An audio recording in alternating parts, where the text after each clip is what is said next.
벽 3시 27분, 한 분이 침대에 누워 천장을 바라보고 있습니다. 잠들지 못하는 밤이 또 찾아왔습니다. 마음 깊은 곳에서 올라오는 그 아픔 때문에 말입니다. 누군가의 말 한마디가, 누군가의 행동 하나가 어쩌면 오래전 일이었는데도 여전히 가슴을 찌릅니다. 상처받은 마음은 참 이상합니다. 몸의 상처는 시간이 지나면 아물고 흉터만 남는데 마음의 상처는 시간이 지나도 도리어 더 깊어지는 것 같습니다. 혹시 지금 이 말씀을 듣고 계신 분 중에도 그런 분이 계시지 않습니까? 겉으로는 괜찮은 척하지만 마음 깊은 곳에 아무에게도 말할 수 없는 상처가 있으신 분 말입니다. 어쩌면 믿는 사람들에게 더 깊이 상처받으셨을지도 모르겠습니다.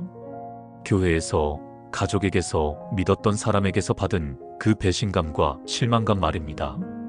그래서 하나님께 기도하는 것조차 버거우실 수도 있겠습니다. 하나님, 정말 저를 사랑하시는 거예요? 그럼 왜 이런 일들이 제게 일어나는 거예요? 그런 질문들이 마음 깊은 곳에서 계속 올라오실 거예요. 오늘 제가 여러분들과 나누고 싶은 말씀이 바로 시편 118편입니다. 이 시편은 치유의 시편입니다. 상처의 시편입니다. 그런데 동시에 승리의 시편이기도 합니다. 오늘 이 시간 여러분들이 그냥 편안히 듣기만 하셔도 됩니다.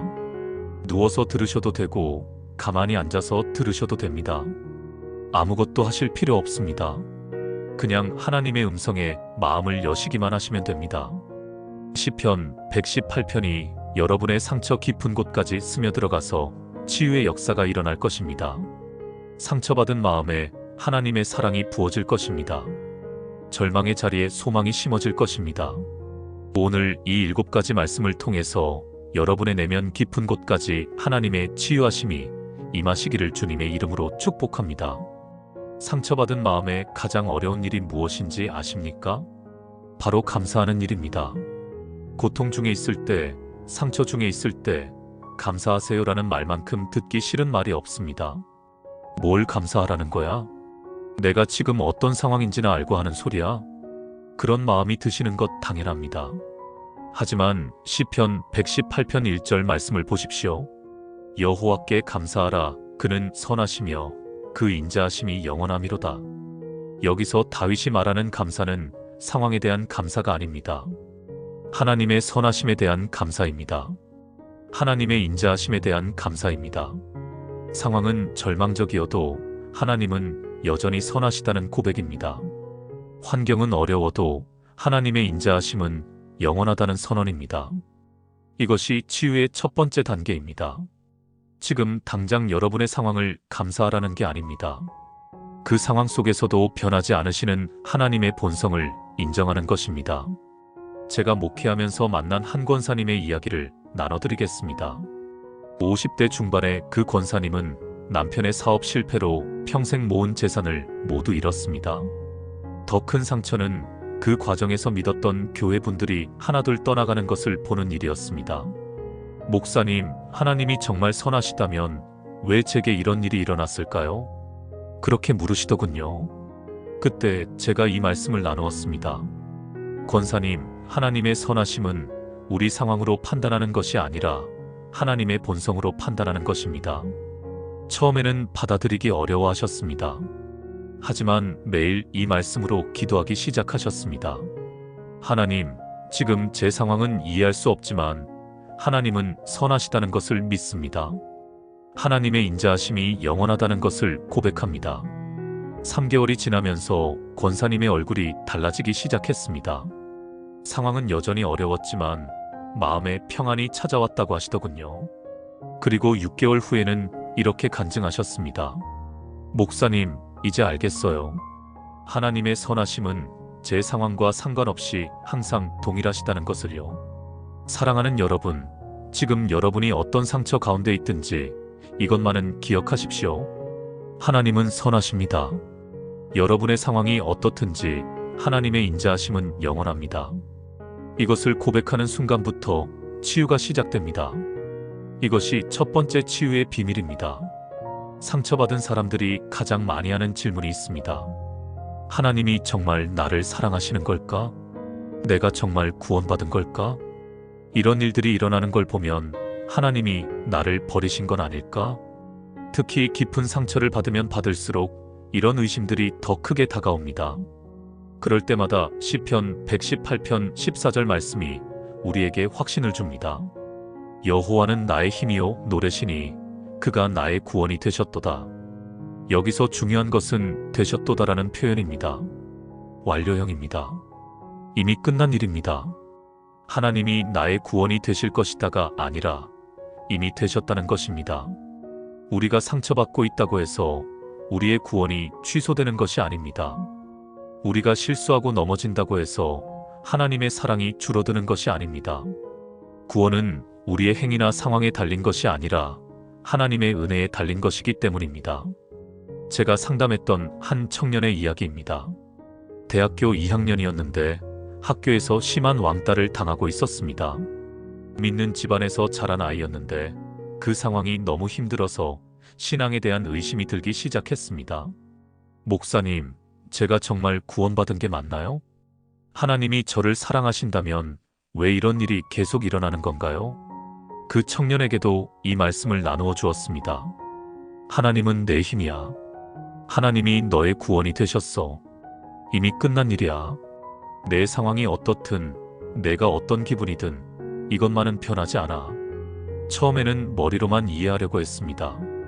하지만 매일 이 말씀을 붙들고 기도하면서 마음에 확신이 생기기 시작했습니다. 하나님, 제가 지금 힘들어도 하나님은 여전히 제 힘이십니다. 상황이 어려워도 하나님이 제 구원이 되신 것은 변하지 않습니다. 그렇게 고백하기 시작하면서 그 청년의 마음에 평안이 찾아왔습니다. 왕따 상황은 여전했지만 그것이 자신의 정체성을 흔들지는 못했습니다. 왜냐하면 자신이 누구인지 확실히 알았기 때문입니다. 하나님의 자녀라는 것을 확신했기 때문입니다. 지금 이 말씀을 들으시는 여러분도 마찬가지입니다. 여러분이 어떤 상처를 받으셨든지 여러분의 구원은 흔들리지 않습니다.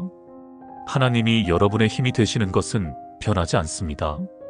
이것이 두 번째 치유의 비밀입니다. 구원의 확신이 우리를 치유합니다. 하나님의 변하지 않는 사랑이 우리 마음의 상처를 아물게 합니다. 상처받은 사람들이 가지는 또 다른 특징이 있습니다.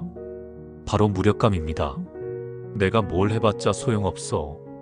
어차피 달라지는 것도 없고 나는 약한 사람이야. 이런 생각들이 마음을 지배합니다. 그런데 시편 118편 10절부터 12절 말씀을 보시면 전혀 다른 이야기가 나옵니다. 열방이 나를 둘러쌌으나 내가 여호와의 이름으로 그들을 끊으리로다. 그들이 나를 둘러쌌으나 내가 여호와의 이름으로 그들을 끊으리로다. 그들이 벌들같이 나를 둘러쌌으나 가시덤불에 불같이 소멸되리니 내가 여호와의 이름으로 그들을 끊으리로다. 여기서 중요한 것은 여호와의 이름으로라는 표현입니다. 다윗은 자신의 힘으로 원수들과 싸운다고 말하지 않습니다. 여호와의 이름의 능력으로 승리한다고 말합니다. 여호와의 이름에는 능력이 있습니다. 여호와의 이름에는 권세가 있습니다. 우리를 둘러싸고 있는 모든 문제들, 상처들, 절망들을 이길 수 있는 능력이 있습니다. 제가 만났던 한 집사님의 간증을 나눠드리겠습니다. 40대 후반의 그 집사님은 직장에서 심한 괴롭힘을 당하고 있었습니다. 새로운 상사가 유독 그 집사님만 괴롭히는 것이었습니다. 매일 모욕적인 말을 들어야 했고 불합리한 업무 지시를 받아야 했습니다. 견디다 못해 그만두려고 했는데 가정 형편상 쉽게 그만둘 수도 없는 상황이었습니다. 그런데 어느 날 이 말씀을 묵상하게 되었다고 합니다. 여호와의 이름으로 그들을 끊으리로다. 처음에는 어떻게 이름으로 끊는다는 거지? 의아했다고 합니다. 그런데 성경을 더 자세히 보니까 여호와의 이름에는 하나님의 성품과 능력이 다 담겨 있다는 것을 알게 되었습니다. 그때부터 매일 아침 직장에 나가기 전에 이렇게 기도하기 시작했습니다. 하나님, 오늘도 여호와의 이름으로 나아갑니다. 여호와의 이름의 능력이 저와 함께 하시기를 원합니다. 저를 괴롭히는 모든 것들이 여호와의 이름 앞에서 물러가기를 원합니다. 신기한 일이 일어났습니다. 기도하고 나면 마음에 담대함이 생겼습니다. 두려움이 사라졌습니다. 그 상사가 모욕적인 말을 해도 마음에 상처받지 않았습니다. 아, 여호와의 이름이 나를 보호하고 계시구나 하는 확신이 있었기 때문입니다. 몇 개월 후에는 그 상사가 다른 부서로 이동을 가게 되었습니다. 그리고 새로운 상사는 그 집사님을 매우 인정해주는 분이었습니다. 목사님, 정말 여호와의 이름에는 능력이 있더라고요. 제가 약해서 어떻게 할 수 없다고 생각했는데 여호와의 이름의 능력으로는 뭐든지 할 수 있더라고요. 그렇게 간증하셨습니다. 사랑하는 성도님들, 지금 여러분을 둘러싸고 있는 문제들이 아무리 크다고 해도 두려워하지 마십시오. 여호와의 이름이 여러분과 함께 하십니다. 그 이름의 능력이 여러분의 모든 상처를 치유하실 것입니다. 이것이 세 번째 치유의 비밀입니다. 상처의 가장 큰 원인 중 하나가 바로 거절감입니다. 사람들에게 거절당했을 때의 그 아픔은 정말 깊습니다. 특히 가까운 사람들, 믿었던 사람들에게 거절당했을 때는 더욱 그렇습니다. 나는 필요 없는 사람이구나. 나는 가치 없는 존재구나. 그런 생각들이 마음을 파고 들어옵니다. 하지만 시편 118편 22절 말씀이 우리에게 놀라운 진리를 알려줍니다. 건축자들이 버린 돌이 모퉁이의 머릿돌이 되었나니. 건축자들이 버린 돌입니다. 쓸모없다고 여겨져서 한쪽 구석에 내던져진 돌입니다. 그런데 그 돌이 모퉁이의 머릿돌이 되었다고 합니다. 모퉁이의 머릿돌은 건물에서 가장 중요한 돌입니다. 건물 전체의 기준이 되는 돌입니다. 사람들은 버렸지만 하나님은 가장 중요한 자리에 세우신 것입니다. 이것이 바로 하나님의 역설입니다. 세상이 버린다고 해서 하나님도 버리시는 것이 아닙니다. 오히려 하나님은 세상이 버린 자들을 택하셔서 귀하게 사용하십니다. 예수님도 바로 이런 분이셨습니다. 당시 종교 지도자들은 예수님을 거절했습니다. 정치 지도자들도 예수님을 원하지 않았습니다. 십자가에서 죽임까지 당하셨습니다. 완전히 버림받으신 것 같았습니다. 그런데 하나님은 그 예수님을 부활시키셨고 만주의 주로 세우셨습니다. 건축자들이 버린 돌이 모퉁이의 머릿돌이 된 것입니다. 제가 아는 한 권사님의 이야기입니다. 20대 초반에 미혼모가 되셨습니다. 그 당시만 해도 사회의 시선이 매우 차가웠습니다. 교회에서조차 따가운 시선을 받아야 했습니다. 많은 분들이 그 권사님을 외면했습니다. 저 사람은 문제가 있는 사람이야. 우리와는 다른 사람이야. 그런 시선들을 받으며 살아야 했습니다. 마음의 상처가 얼마나 깊었겠습니까? 하지만 그 권사님은 포기하지 않았습니다. 매일 이 말씀을 붙들고 기도했습니다. 하나님, 사람들은 저를 버렸지만 하나님은 저를 택하셨음을 믿습니다. 저를 모퉁이의 머릿돌로 세워주셨음을 믿습니다. 그렇게 기도하며 혼자서 아이를 키우고 열심히 신앙생활을 했습니다. 시간이 흘러서 그 권사님의 아이가 대학에 들어갔습니다. 의대에 들어갔습니다. 그리고 지금은 훌륭한 의사가 되어서 많은 사람들을 치료하고 있습니다. 더 놀라운 것은 그 권사님이 지금은 우리 교회의 전도부장으로 섬기고 계시다는 것입니다. 상처받은 사람들을 찾아가서 위로하고 전도하는 일을 하고 계십니다. 자신이 받았던 상처 때문에 상처받은 사람들의 마음을 더 잘 이해할 수 있게 된 것입니다. 목사님, 정말 하나님은 버린 돌을 모퉁이의 머릿돌로 세우시는 분이세요. 제가 사람들에게 버림받았던 그 경험이 지금은 제 사역의 가장 큰 밑바탕이 되었어요. 그렇게 간증하시더군요. 지금 이 말씀을 들으시는 여러분 중에도 거절감으로 상처받으신 분들이 계실 것입니다. 하지만 기억하십시오. 사람들이 여러분을 버렸다고 해서 하나님도 버리시는 것이 아닙니다. 하나님은 여러분을 택하셨습니다. 여러분을 모퉁이의 머릿돌로 세우실 것입니다. 이것이 네 번째 치유의 비밀입니다. 이어서 23절 말씀을 보겠습니다. 이는 여호와께서 행하신 것이요 우리 눈에 기이한 바로다. 여기서 이는이라는 말이 중요합니다. 앞에서 말한 것, 즉 건축자들이 버린 돌이 모퉁이의 머릿돌이 된 것을 가리킵니다. 그런데 이것이 누가 행하신 일이라고 말합니까? 여호와께서 행하신 일이라고 말합니다. 사람이 한 일이 아니라는 것입니다. 우연히 된 일이 아니라는 것입니다. 하나님이 직접 행하신 일이라는 것입니다. 그리고 이것이 우리 눈에 기이한 바라고 말합니다. 기이하다는 것은 이해할 수 없을 정도로 놀랍다는 뜻입니다. 상식으로는 설명할 수 없는 일이라는 뜻입니다. 버려진 돌이 가장 중요한 돌이 된다는 것은 정말 기이한 일입니다. 하지만 이것이 바로 하나님의 방법입니다. 하나님은 세상의 상식과는 다른 방법으로 일하십니다. 약한 것들을 택하셔서 강한 것들을 부끄럽게 하십니다. 천한 것들을 택하셔서 귀한 것들을 무너뜨리십니다. 제가 만났던 한 집사님의 간증이 생각납니다. 어릴 때부터 말을 더듬는 언어 장애가 있었습니다. 학교에서도 친구들에게 놀림을 받았고 발표하는 것을 매우 두려워했습니다. 자신감이 전혀 없었습니다. 나는 말도 제대로 못하는 쓸모없는 사람이야. 그런 생각으로 살았습니다. 그런데 신기하게도 하나님은 그 집사님을 통해서 놀라운 일을 행하셨습니다. 어느 날부터 기도할 때는 말을 더듬지 않는다는 것을 발견했습니다. 그리고 성경을 읽을 때도 더듬지 않았습니다. 더 놀라운 것은 상처받은 사람들과 대화할 때는 말이 매우 부드럽게 나왔다는 것입니다. 자신과 비슷한 아픔을 가진 사람들과 이야기할 때는 전혀 다른 사람이 되었습니다. 지금 그 집사님은 우리 교회의 신방 담당 집사로 섬기고 계십니다. 특히 내성적이거나 상처받은 분들을 신방할 때 탁월한 은사를 나타냅니다. 자신의 약함 때문에 다른 사람들의 아픔을 더 잘 이해할 수 있게 된 것입니다. 목사님, 제 언어 장애가 처음에는 저주인 줄 알았는데 지금 보니 축복이었어요. 하나님이 저의 약함을 통해서 다른 사람들을 위로하는 도구로 사용하고 계세요. 정말 여호와께서 행하신 기이한 일이에요. 그렇게 간증하시더군요. 하나님의 방법은 정말 기이합니다. 우리가 가장 부끄러워하는 것을 가장 영광스러운 것으로 바꾸십니다. 우리가 가장 감추고 싶어하는 것을 가장 강력한 사역의 도구로 사용하십니다. 지금 여러분이 가지고 계신 상처, 약함, 부족함이 있다면 절망하지 마십시오. 하나님은 그것을 통해서 기이한 일을 행하실 것입니다. 여러분의 상처가 다른 사람을 치유하는 도구가 될 것입니다. 여러분의 약함이 하나님의 강함을 나타내는 통로가 될 것입니다. 이것이 5번째 치유의 비밀입니다.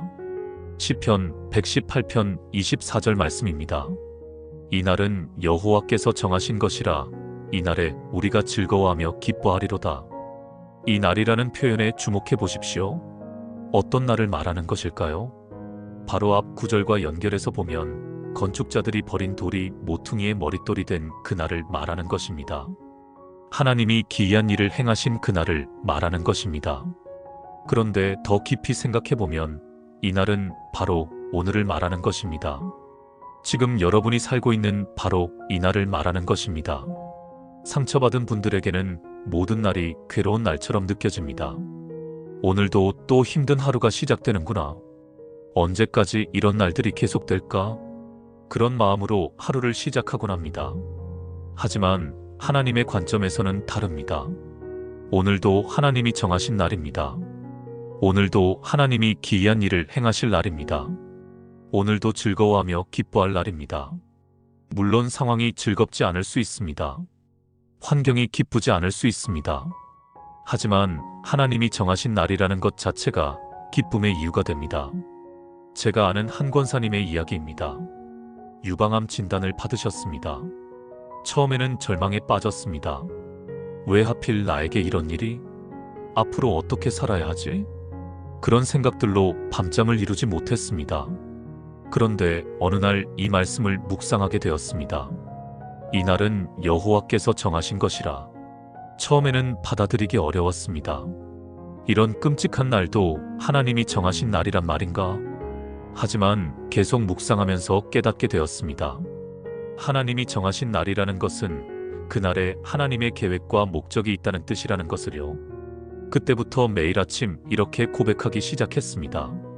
오늘은 여호와께서 정하신 날입니다. 오늘도 하나님의 기이한 일이 일어날 것입니다. 오늘 이날에 저는 즐거워하며 기뻐하겠습니다. 신기한 일이 일어났습니다. 똑같은 항암 치료를 받아도 마음이 평안했습니다. 똑같이 머리카락이 빠져도 절망하지 않았습니다. 오늘도 하나님이 정하신 날이구나. 하나님이 나를 치유하고 계시는구나. 그런 믿음이 있었기 때문입니다. 치료 과정도 다른 환자들보다 훨씬 순조로웠습니다. 의사도 놀랄 정도였습니다. 그리고 완전히 완치되었습니다. 목사님, 정말 매일이 하나님이 정하신 날이더라고요. 힘든 날도 기쁜 날도 모두 하나님의 계획 안에 있는 날이었어요. 그걸 깨닫고 나니까 매일이 감사한 날이 되었어요. 그렇게 간증하셨습니다. 사랑하는 성도님들, 오늘도 여호와께서 정하신 날입니다. 여러분이 지금 어떤 상황에 있든지 오늘은 하나님의 날입니다. 오늘도 하나님이 여러분의 삶에 기이한 일을 행하실 것입니다. 그러므로 이날에 즐거워하며 기뻐하십시오. 이것이 6번째 치유의 비밀입니다. 마지막으로 시편 118편 25절 말씀입니다. 여호와여 구하옵나니 이제 구원하소서. 여호와여 구하옵나니 이제 형통하게 하소서. 여기 구원하소서라는 말이 바로 호산나입니다. 예수님이 예루살렘에 입성하실 때 사람들이 외쳤던 바로 그 말입니다. 호산나, 다윗의 자손에게 호산나. 호산나는 단순한 찬양이 아닙니다. 절박한 기도입니다. 간절한 부르짖음입니다. 지금 당장 구원해 주세요. 더 이상 지체하지 마시고 도와주세요. 그런 의미입니다. 상처받은 사람들에게 가장 필요한 것이 바로 이 호산나의 기도입니다. 더 이상 혼자 견디려고 하지 말고 하나님께 부르짖는 것입니다. 하나님, 호산나. 지금 저를 구원해 주세요. 하나님, 호산나. 이 상처를 지금 치유해 주세요. 이렇게 부르짖는 순간 하나님이 응답하십니다. 하나님이 개입하십니다. 하나님이 역사하십니다. 제가 목회하면서 경험한 가장 놀라운 간증 중 하나를 나눠드리겠습니다. 한 집사님이 아들 때문에 매우 고통스러워하고 계셨습니다. 대학생인 아들이 갑자기 집을 나가버린 것입니다. 연락도 두절되었습니다. 그 집사님은 매일 울면서 기도했습니다. 밤잠을 못 이루고 걱정했습니다. 몇 개월이 지나도 아무 소식이 없었습니다. 그런데 어느 주일 이 말씀으로 설교하는 날이었습니다. 예배 중에 이 말씀이 선포될 때 그 집사님이 갑자기 일어서서 큰 소리로 부르짖었습니다. 호산나, 하나님, 제 아들을 구원해 주세요. 호산나, 지금 당장 제 아들을 돌아오게 해주세요. 온 교회가 놀랐습니다. 그런데 더 놀라운 일이 일어났습니다. 바로 그 주일 저녁에 그 아들이 집으로 돌아온 것입니다. 몇 개월 동안 연락이 끊어졌던 아들이 갑자기 나타났습니다. 그리고 무릎을 꿇고 어머니에게 사과했습니다. 어머니, 죄송해요. 제가 너무 철이 없었어요. 다시는 이런 일 없을게요. 용서해 주세요. 그 집사님은 아들을 부둥켜 안고 울었습니다. 호산나, 정말 하나님이 응답해 주셨구나. 나중에 그 아들에게 물어보니까 바로 그 시간에 갑자기 집이 생각나면서 돌아와야겠다는 마음이 들었다고 했습니다. 설명할 수 없는 마음의 변화가 일어났다는 것이었습니다. 정말 하나님이 호산나의 기도에 응답해 주신 것이었습니다. 사랑하는 성도님들, 지금 여러분이 어떤 상처 가운데 있든지 포기하지 마십시오. 더 이상 혼자 견디려고 하지 마십시오. 하나님께 부르짖으십시오. 호산나, 하나님, 저를 구원해 주세요. 호산나, 이 상처를 치유해 주세요. 호산나, 지금 당장 응답해 주세요. 하나님은 여러분의 호산나를 들으십니다. 하나님은 여러분의 부르짖음에 응답하십니다. 이것이 7번째, 마지막 치유의 비밀입니다. 첫 번째는 감사의 고백으로 치유받는 것입니다. 상황이 어려워도 하나님의 선하심과 인자하심을 인정하는 것입니다. 두 번째는 구원의 확신으로 치유받는 것입니다. 하나님이 이미 우리의 구원이 되셨다는 사실을 믿는 것입니다. 세 번째는 여호와의 이름의 능력으로 치유받는 것입니다. 우리를 둘러싼 모든 문제들을 여호와의 이름으로 이기는 것입니다. 네 번째는 거절당해도 택하심으로 치유받는 것입니다. 사람들이 버렸어도 하나님이 택하셨다는 확신을 갖는 것입니다. 다섯 번째는 모퉁이 돌의 비밀로 치유받는 것입니다.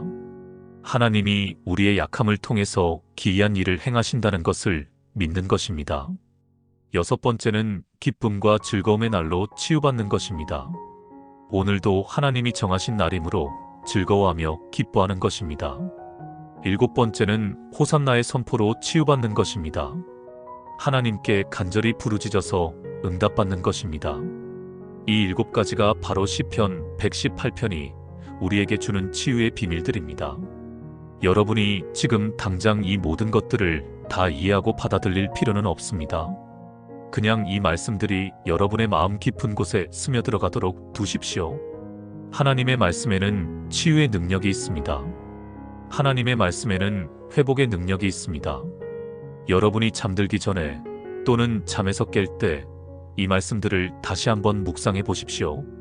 여러분의 상처 깊은 곳까지 하나님의 사랑이 스며들어갈 것입니다. 혹시 이 말씀이 도움이 되셨다면 좋아요를 눌러주시고 여러분의 간증이나 기도 제목을 댓글로 남겨주시기 바랍니다. 저도 여러분을 위해서 기도하겠습니다.